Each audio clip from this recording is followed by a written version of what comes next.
under the bright midday sun in a ruined city blanketed by nuclear dust. Liana stood alone.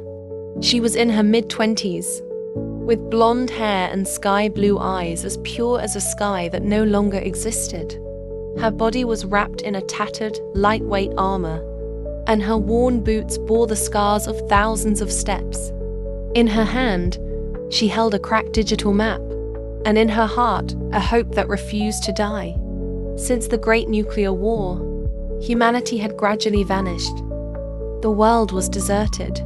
Cities died, civilization crumbled, and silence consumed everything.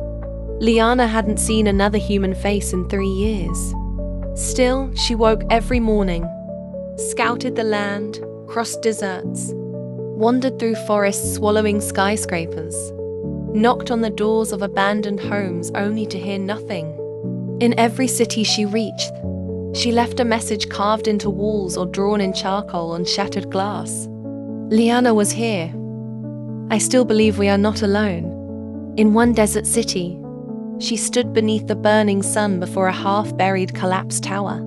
She walked through streets where buses had melted from past explosions.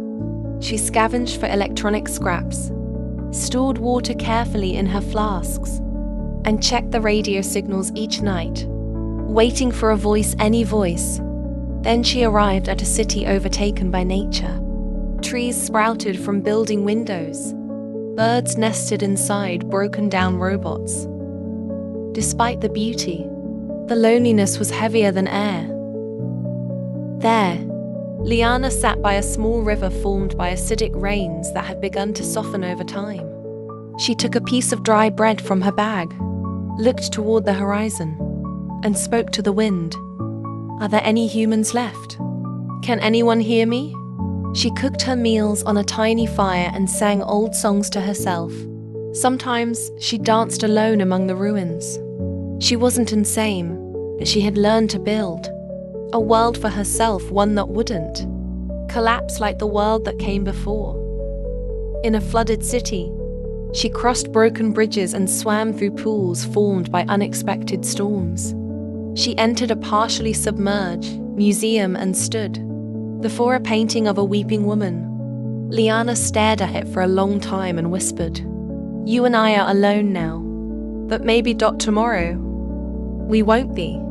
She traveled from place to place, riding abandoned bikes, walking, running, digging through soil, tracking faint signals, following distant hums. One night, her device picked up a brief, glitchy signal. Her heart skipped a beat. She quickly typed on her cracked screen, "Who's there? Can you hear me? Am I not alone?" But no reply came. In another city, she entered a massive library now home to birds. She read old notebooks and love, letters written by mothers before the final blast. She added her own note. "I want to love. I want to live with someone. I want to laugh out loud again." With every city, her dream grew stronger. At first, she was only looking for a living soul. But now, she dreamed of a smiling face, a hand to hold hers, a friend to share the journey, or perhaps a lover with whom she could build a family, laugh again, and defy the world. In a ruined skyscraper, she stood on the top floor, wind playing with her golden hair, the sun at its peak above her, gazing down at the dead city below, and whispered, "I will find you.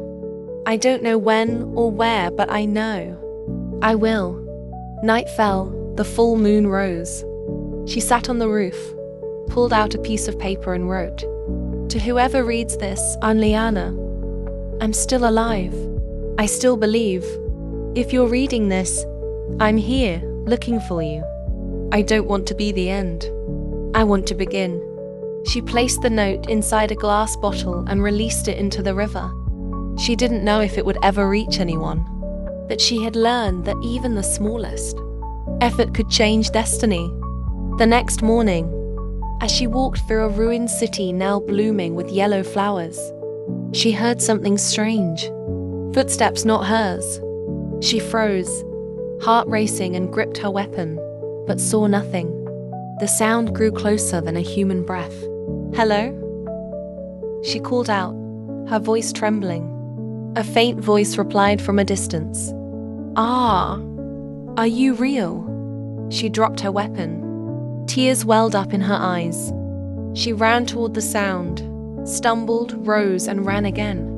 There, in a narrow alley between two decaying buildings, she saw him. A young man, with messy hair, a tired but warm face, smiling. They walked toward each other slowly, as if time itself had stopped. "I'm Liana," she whispered. "And I'm Kyle." They laughed for no reason, simply because they had found one another. She was no longer alone. The world was no longer silent. And from that day on, everything began to change.